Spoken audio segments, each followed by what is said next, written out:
Läänemaa on 30 aastat tulnud see Isamaa südametunnistus. Tere! 15 aastat tagasi ma Lihula taha külakesse ehitan oma maa. Ja hilisem aastat tagasi tuli mulle üks koore puitmaterjali, lauamaterjal, krossid, värgid ja kaasa ütles autojuhiga firma juht, umbes tõi ta Lääne-Virukas. Ta on väga imestanud. Sa ehitad siia maja.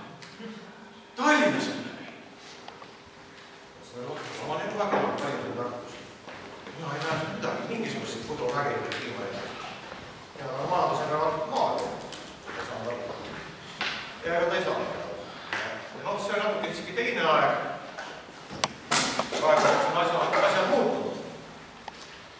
Teate kõik, mis maal on, ma räägin mitte siin Haapsalust, nii kui ma räägin ikkagi maas, samast Metskõlast, Lihula Tartusest ja Lihulast. Palju on jäänud tööd, mis on palk võrdes linnaga. Kuidas teenuseid kätte saada, kui sa elad Metskõlas? Kuidas üleüldse liituda, kui buss ei liitu või kui sul oma auto on SOS, Metskõla mehed täna siia ka jõud, 70 kilomeetrit, aga see maksab ka midagi. Lubad küll tulla, et kas tuleb, ei tulla. Ma on ka automaat. Virtsurugud ei teada kõik. Ei tasu ära. Üleüldse, mida vähem jääb rahvast maa ja seda vähem ära tasu. Lõpuks läheb süüdi, jääb üks inimene külasse. Seda üldse miski.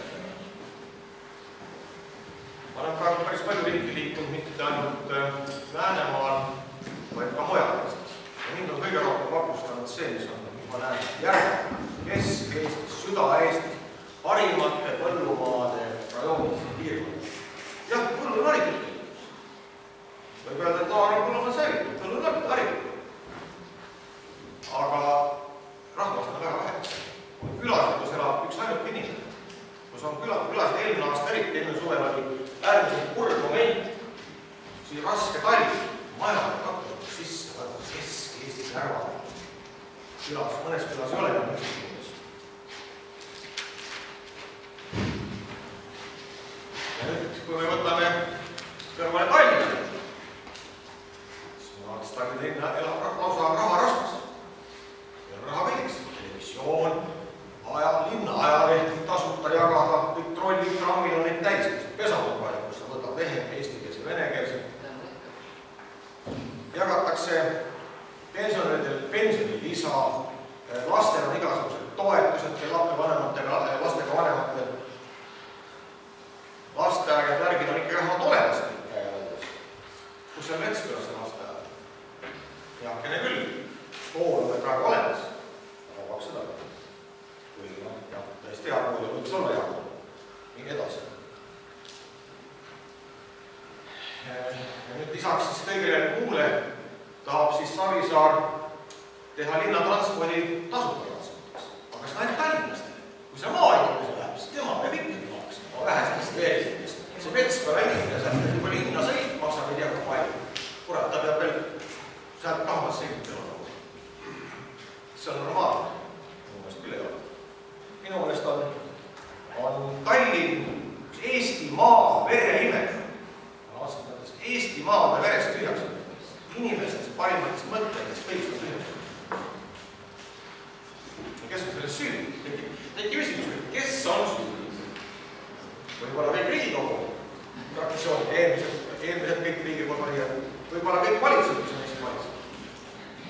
Võib-olla kõik omavalitsused. Võib-olla meie kõik.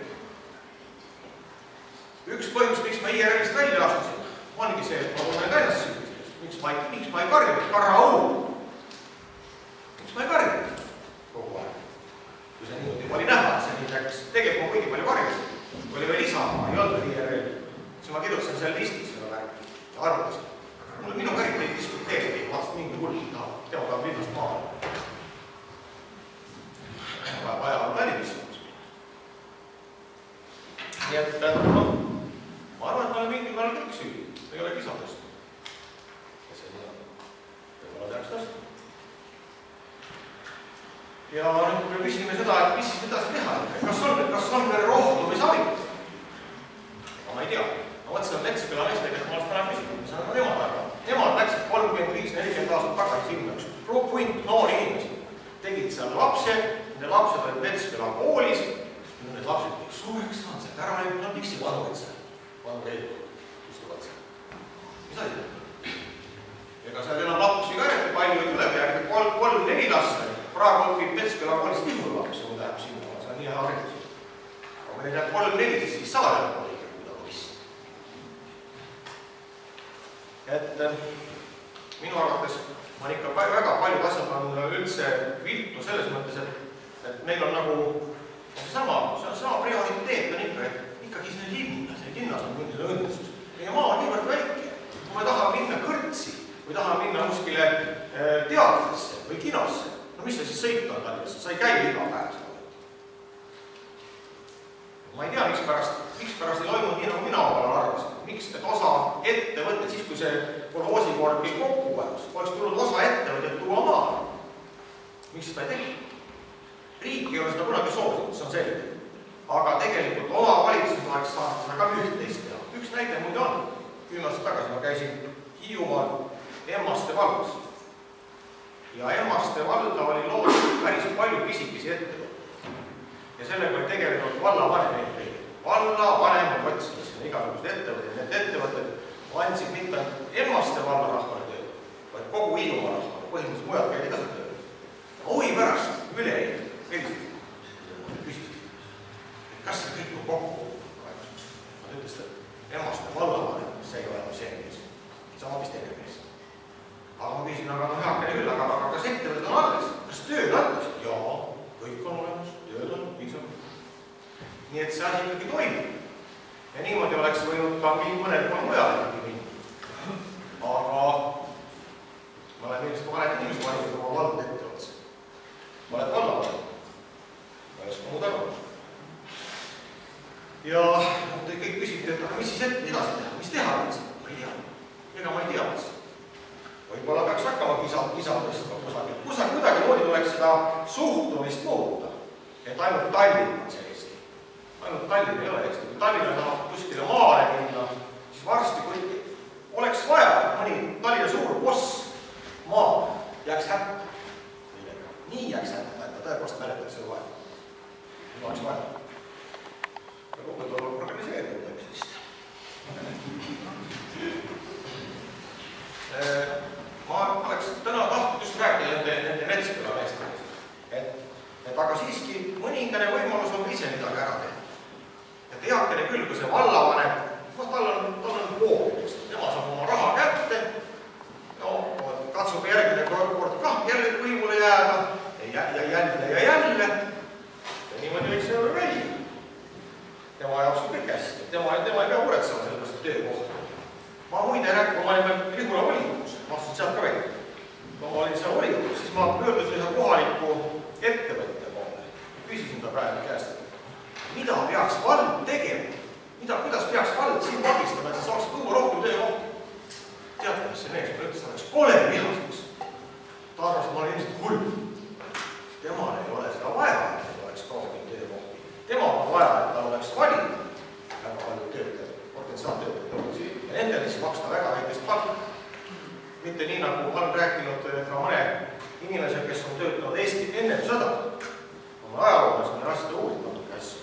Et ennem sõda näiteks oli Keilas üks niisugune mees, Tähega nimi, temal oli suur riidevabrik seal. Ja kuidas tema oma asju seal ajas, iga jõulud pühada kingiti oma töölistele ülikonna riid, lisaks palgale.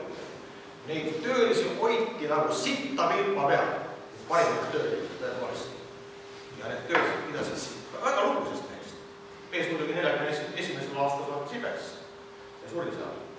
Ta oli ka linnapeaks valitud, aga tõepoolest, kuidas ettevõtja siis oma töölisest lugu pidas. Tal ei olnud vaja koordada oma töölisest 7 nahka. Ja tal ei olnud vaja, et tal oleks 100 valikut, 100 inimest, kes suurem osa siis töötajal võivad siis teha tööd ükskõik millise palga eest. Aga me pole sinna veel täna palju jõudnud. Ka ei ole kuulnud, et niisugune suuri treenijaid, et oma töölistele maksaks ja kusagil. Võib-olla mõni maksaks. Aga me pole sinna veel täna palju jõudnud. Ka ei ole kuulnud, et niisugune suuri treenijaid, et oma töölistele maksaks ja kusagil. Võib-olla mõni maksaks. Aga me pole sinna veel täna palju jõudnud. Et niisugune suuri treenijaid, et oma tööölistele maksaks ja kusagil. mis edasi teha, kuidas saada siis neid inimesi maale. Praegu on tegelikult inimesi, kes võiksid elada maal. Isegi kui tal ei ole seal otsest niisugust töökohta. On väga palju kultuuriinimesi, kunstnikke, oli ka mõned maal, kunstnikke, igasuguseid muusikuid, kes saavad kohapeal teha tööd. Või siis praegu interneti maailm on ka põhimõtteliselt palju asju tehakse ju ikkagi arvutis valmis. Ja side interneti kaudu ei olemas oma töökohaga. Et siin oleks eelkõige vaja nagu suhtumise muutust, et see ülemus, kelle alluvad saaksid teha see arvutitööd ka kohapeal kuskil külas, et ta lihtsalt, ta nii kontrollida oli võimalik, kas ta teeb midagi või ei tee. See on igal pool. Ega see, kui sa seal kontoris laua taga tukkud päev otsa, eks ole, sa oled seal kohapeal mitte ei tagumiku tund, aga ega ülemus ei saa kontrollida, mida sa täpselt teeb. See on tegelikult aruandes kõik, et see on näha, kas inimene teeb tööd või tööd. Ta ei pea seal olemas kontoris. Ta võiks tõesti valida oma aega, mida ta saab teha paremini tööd, seda oma arvutitöö ära. Ta võiks elada tõesti kuskil külas. Nii et üks võimalus võib-olla oleks seesama Metsküla inimestel. Katsuge kuidagi endale leida inimesi. Tuleks noori inimesi jälgi, tuleks kedagi, kes on Metsküla koolis oleks, siis ole, need lapsed. Ja siis oleks võimalik, siis on kõik, kui on üks ole lapsed, siis oleks vaja võib-olla tehakse mingisugune ühiskondlik lasteaed pisikene, 5-6 last seal koos, ikkagi keegi hooldab neid ja vaatab ja makstakse selle eest. Ja niimoodi hakkaks elu jälle minema. Et loota sellele, et riik eriti teeb midagi, ma ei tea, võib-olla õnnestub kuidagi ajakirjandus üles keerata, aga selleks oleks suur jõudu vaja, võib-olla riik saaks see jõudu, kes keeraks ajakirjandus üles ja selle kaudu hakkaks promoma, et inimesed tuleksid maal. Selleks oleks vaja muidugi ka maal. Need inimesed, kes kuskil elavad, peaksid tegema ka kaardistama oma hooned, mis siis hooned üldse vabad, kuhu oleks võimalik tulla, kus oleks võimalik mingi väike tööstus teha. Ja seda peaks tegema. Ja siis peaks olema võib-olla mingi internetiportaal, kus kuultaks välja tagasi maal. Ja neid inimesi kindlasti on, kes tuleks. Aga lihtsalt praeguses situatsioonis nad tulevad ja natuke saavad nad tagasi minna. Sest ei ole kusagil lapsi panna ja tekivad ka probleemid selle, kui laps jääb haigeks, mis siis saab. Arst on kuskil 70 kilomeetri kaugusel, eks ole. Ja Metskülast võtame siia. Ega see Lihulas on suurt midagi ei ole. See on küll hoolde kodu, aga mis aasta järgi seal väga saab. Et ma ei oska muud midagi välja pakkuda.